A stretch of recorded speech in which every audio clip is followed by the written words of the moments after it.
জুলাই বিপ্লবে অংশগ্রহণকারী বিদেশি সোশ্যাল ইনফ্লুয়েন্সাররা, বিদেশি মানে বাংলাদেশি অথচ বিদেশে বসবাস করে, এরকম বড় বড় সোশ্যাল ইনফ্লুয়েন্সারদের কথাবার্তা শুনলে বা ভিডিও দেখলে ওদের জন্য খারাপও লাগে।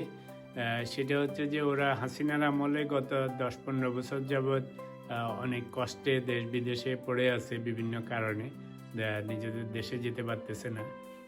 তো জুলাই বিপ্লবে এরা সাংঘাতিকভাবে কন্ট্রিবিউট করেছে, নানাভাবে করেছে।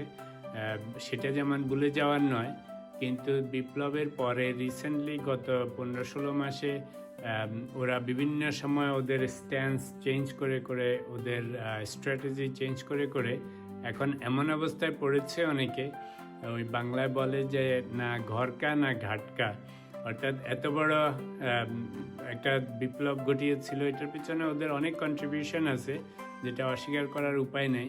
কিন্তু আনফর্চুনেটলি ওদের রিসেন্ট স্ট্র্যাটেজির কারণে ওরা এখন ওই যে বললাম না ঘরকা না ঘাটকা, অর্থাৎ ইনিশিয়ালি ইউনূস সরকারের সাথে অনেক সাপোর্ট দিয়েছিল, এখন ইউনূস সরকারকে পছন্দ হচ্ছে না, তো ওদের নামে খারাপ বলে ওদেরকে গালাগালি করে ওখানে কোনো জায়গা নেই। ওয়াকারকে পছন্দ করে না, ওয়াকারকে গালাগালি করে সেখানেও জায়গা নেই। তারপরে বিএনপিকে যদিও শুরুর দিকে একটু সাপোর্ট দিয়েছিল, কিন্তু বিএনপি তারেক রহমান বা ওদের সাথে মনে হচ্ছে ভারতের যোগাযোগ হচ্ছে, কথাবার্তা হচ্ছে, সেই কারণে এখন ওরা বিএনপিকেও পছন্দ করে না। এনসিপিকে নিয়ে কিছুদিন ট্রাই করেছিল, কিন্তু এনসিপিরও কোনো ভবিষ্যৎ নাই আপাতত, মানে গভর্নমেন্টে যাওয়ার, তো সেটার উপরেও কোনো ভরসা নেই।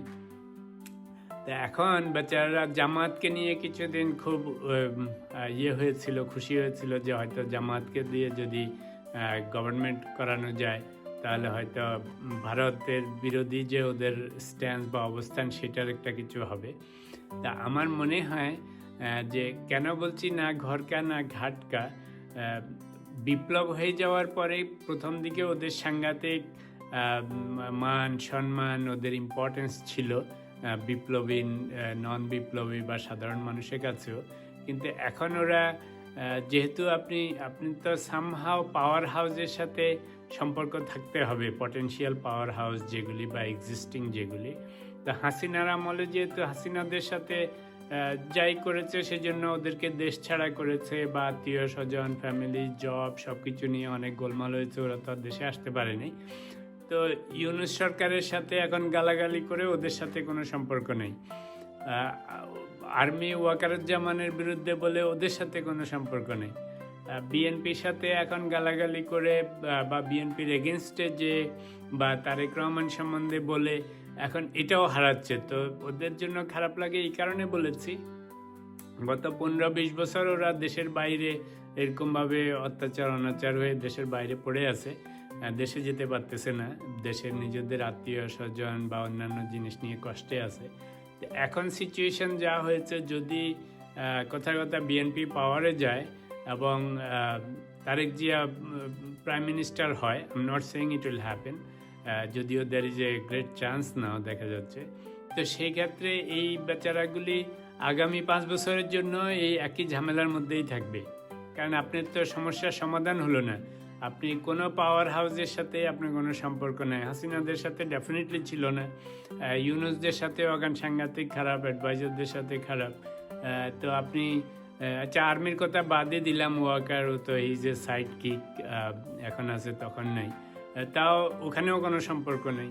এখন যদি পটেনশিয়াল গভর্নমেন্টের সাথেও আপনার আগামী 5 বছরের সম্পর্ক না থাকে, তো আমি কোনো বেনিফিট নেওয়ার কথা বলছি না, বাট আপনি যে জুলাই বিপ্লবে কন্ট্রিবিউট করেছিলেন বা যে উদ্দেশ্য আদর্শগুলি সফল করার কথা ছিল সেগুলিও পাচ্ছেন না।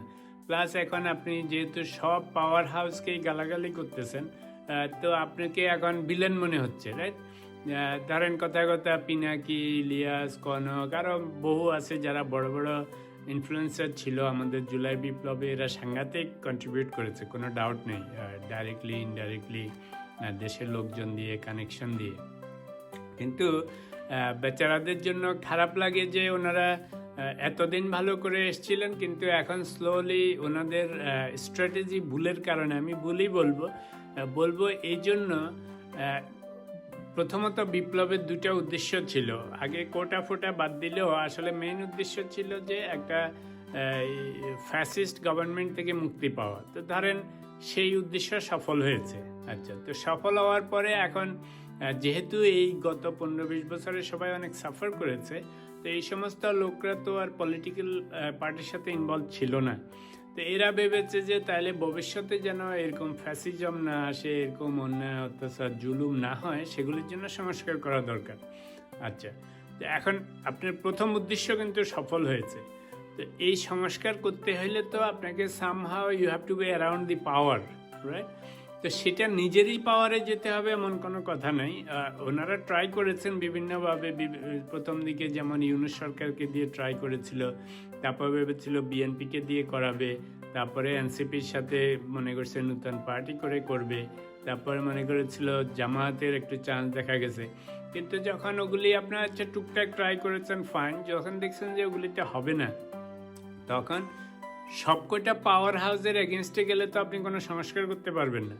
তা আমার মতে যেটা ওদের করা উচিত ছিল, বা এখনও টাইম আছে, এক্সট্রিমলি এগেনস্টে না যে new potential government, weather it is Jamaat, NCP or BNP, extremely এগেনস্টে না যে, যদি না আপনি নিজে কম্পিট করেন, না যে বরং এরকম স্ট্র্যাটেজি ঠিক করেন যে নিউ গভর্নমেন্ট যেটাই আসে এদের সব দলের লিডারদের সাথে কোনো বেনিফিট নেওয়ার দরকার নেই, রিলেশনশিপ ঠিক রাখেন যে ভাই আমরা কষ্ট করে বিপ্লব ঘটিয়েছি, দেশকে দ্বিতীয়বার স্বাধীন করেছি, এটা বলার জন্য বলা, যেই স্বাধীন যেভাবেই ধরেন দেশকে স্বাধীন করেছি, তো কি করেছি আমরা চাই যে ভবিষ্যতে যেন এরকম আবার অত্যাচার, অনাচার, খুব, ঘুণ, আয়নাগর এই সমস্ত যেন না হয়, এবং ভারতের সাথে এত গলাগলি ঢলাঢলি না হয়, কেমন না, ভারত যেন আমাদের উপর অল ওভার আস না হয়। তো সেটা না করার জন্য আপনাদের সাথে আপনারা যখন ক্ষমতায় যাবেন, আমরা আপনাদেরকে হেল্প করব, যে সমস্ত নীতি নিয়ম বা যেগুলি করলে পরে এই ঘটনাগুলি কমবে। তো আপনি যদি নিজেকে একটা ফোর্স হিসাবে রাখতে চান, সুশীল সমাজ হিসাবে রাখতে চান, বিপ্লবী হিসাবে রাখতে চান, somehow you have to be around the power, right? সেখানে না থাকলে তো এখন যেমন আপনি ভিলেন হয়ে যাচ্ছেন, আপনি তো সারা জীবন বিপ্লব করে হবে না, কারণ প্রত্যেক জিনিসের টাইম আছে। বিপ্লবের সময় বিপ্লব হয়েছে, প্রতিদিন বিপ্লব করলে সেটা আর বিপ্লব হয় না, প্রতিদিন চিল্লাচিল্লি করলে সেই চিল্লাচিল্লির দাম থাকে না।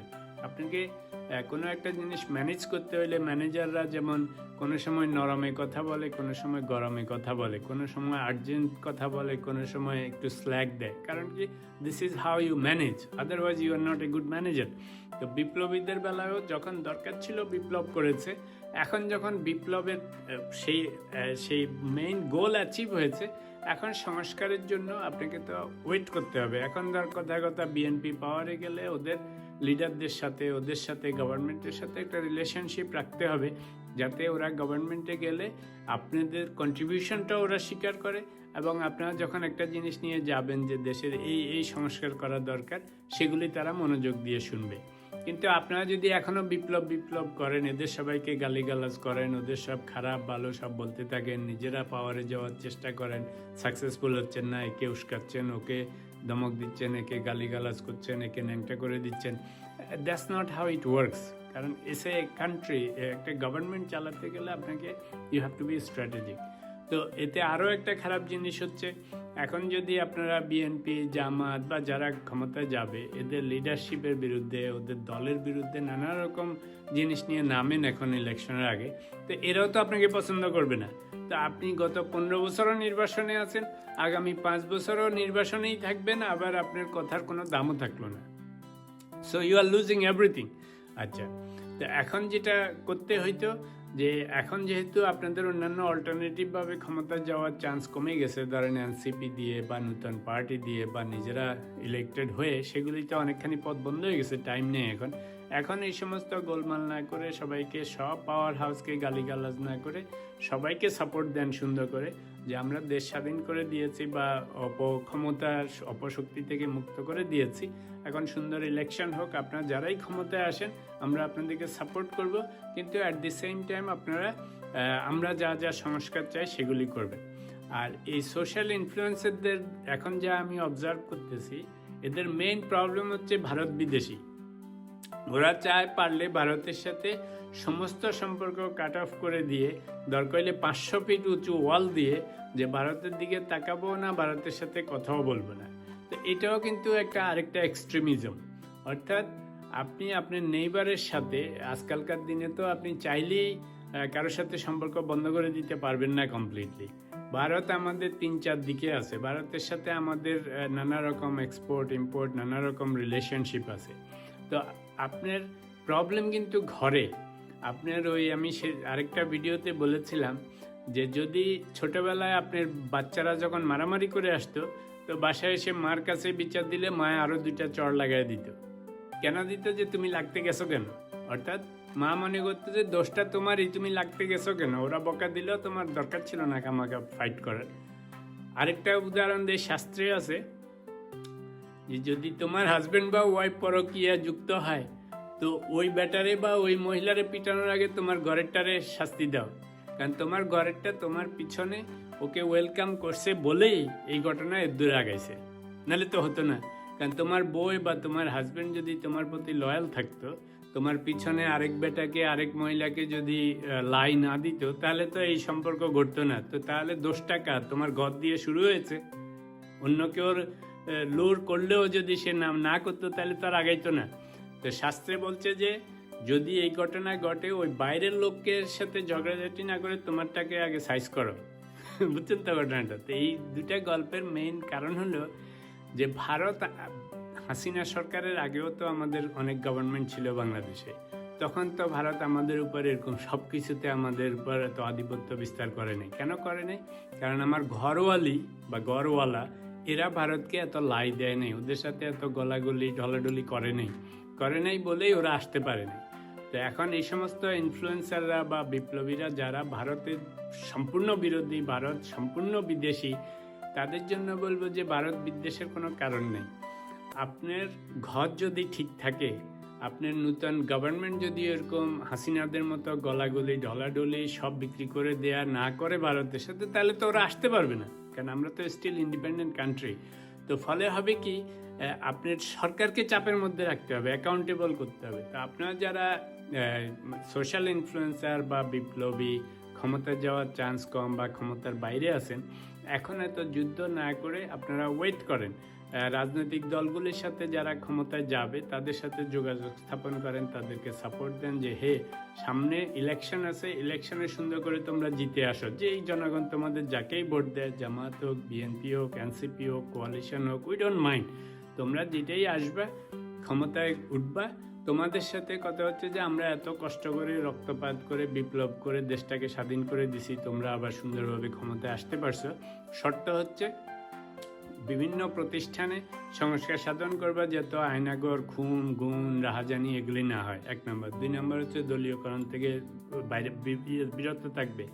3 নম্বর হচ্ছে যে ইনস্টিটিউশনগুলিকে ইন্ডিপেন্ডেন্টলি রাখার চেষ্টা করবে। আর 4 নম্বর হচ্ছে ভারতের সাথে বিজনেস রিলেশনশিপ করবা, নেইবারিং রিলেশনশিপ করবা, দেশের স্বার্থ রক্ষা করে যা যা করার সেগুলি করবা। এত গলাগলি ঢলাঢলির দরকার নেই। যদি এই সমস্ত জিনিসে আমরা ঘাটতি দেখি, তখন আমরা কিন্তু এই সব ফোর্স মিলে যদি হাসিনাদেরকে উৎখাত করতে পারি, আওয়ামী লীগকে উৎখাত করতে পারি, তাহলে তোমাদেরকে হটাইতে আর কয়দিন লাগবে। আমরা কিন্তু will keep an eye on you guys. তো বিফোর দ্যাট তোমরা তোমাদের সুন্দর করে ইলেকশন করো। আমরা সব পার্টির সাথেই আসি মানে আমরা পক্ষেও নাই বিপক্ষেও নাই। আমরা চাই দেশে সুন্দরভাবে একটা ইলেকশন হোক, গণতন্ত্র প্রতিষ্ঠা হোক। হওয়ার পরে তোমরা যারাই ক্ষমতায় আসো তোমাদেরকে সাপোর্ট দিব। কিন্তু যদি এই সমস্ত উল্টাপুল্টা কাজ করো যেগুলি হাসিনারা করেছে, তাহলে আমরা অ্যাকশন নিব। তাহলে কি হইতো, আপনার এই খামাখা ভারত বিদ্বেষ নিয়ে ভারতের উপর চিল্লাচিল্লি করে ভারতকে একেবারে মেরে ফেলতে হবে, কেটে ফেলতে হবে, ওদের সাথে সম্পর্ক ছিন্ন করতে হবে, কিছুই করতে হবে না। আপনি নিজে ঠিক থাকলে ভাই জগৎ ঠিক, আপনি ঠিক না থাকলে জগৎ বেঠিক। এখন আমাদের সরকার তখন ঠিক ছিল না, হাসিনারা সব দিয়ে দিছে ওদেরকে, যে কারণেই দিয়ে দিছে আমরা সবাই জানি, সেটা গেলাম না। সেই জন্যই ভারত আমাদের উপরে এসে এরকম অত্যাচার, অবিচার, আধিপত্য বিস্তার করছে। এখন যখন নতুন government normal formal business relationship রাখবে, নেইবারিং রিলেশনশিপ রাখবে, কোনো পরকীয়া জড়াবে না, তাহলে তো আর এত আমাদের চিন্তার কিছু নাই। সেই জন্য বলবো যে এই বিপ্লব হয়েছে, শয়তান শক্তি চলে গেছে, ক্ষমতার থেকে ওদেরকে বিদায় করা হয়েছে। এখন ওয়েলকাম করেন ইলেকশনকে, ওয়েলকাম করেন সব কয়টা পার্টিকে, যে ফেয়ার ইলেকশন হোক। হওয়ার পরে যে গভর্নমেন্ট আসবে গণতান্ত্রিক সরকার, তার সাথে আমরা কাজ করব। যেমন ইউনূস সরকারকে শুরুর দিকে বলেছিলেন যে তোমাদের সাথে কাজ করব, আমরা যা যা চাই, যেগুলি রিজনেবল চাওয়া, আমরা তো আর কোনো বেনিফিট চাচ্ছি না, দেশের জন্য, দশের জন্য, তোমাদের জন্য, তো সেই জিনিসগুলি করার চেষ্টা করবো, সাপোর্ট করবো। আর যদি উল্টাপুল্টা করো, আয়নাঘর বানাও, এটা ওটা করো, তাহলে তোমাদের পরিণতি হাসিনাদের থেকে বেশি ভালো হবে না। দেখবেন যে আপনারা যে বিপ্লবে অংশগ্রহণ করেছিলেন, আপনাদের সম্মানও থাকবে, আপনাদেরকে সব পার্টি সুন্দর করে সময় সময় ডাকবে, যথোপযুক্ত ডিউ রেসপেক্ট দিবে, যখন যা সাজেস্ট করবেন ওরা শোনার চেষ্টা করবে। এবং এই যে আপনারা বিভিন্ন দেশে পড়ে আছেন, জেল, জরিমানা, নানা রকম হুমকি ধমকির মধ্যে আগে ছিলেন, সেগুলিরও একটা সুরা হবে। এবং যখন দরকার হয় দেশে আসতে পারবেন, দেশের মাটিতে পা রাখতে পারবেন, দেশের মানুষের সাথে, ফ্যামিলির সাথে মেলামেশা করতে পারবেন। তো একটাই সাজেশন, সোশ্যাল ইনফ্লুয়েন্সার এবং যারা বিপ্লবী, যারা এখনও বিপ্লবী হয়ে আছেন সব দলের বিরুদ্ধে, আর্মির বিরুদ্ধে, সরকারের বিরুদ্ধে, বিএনপির বিরুদ্ধে, জামাতের বিরুদ্ধে, এত বিপ্লব না করে নিজেকে এখন কাম ডাউন করেন। Wait for the election, wait for the new government, work with everyone and try to get something done and be happy.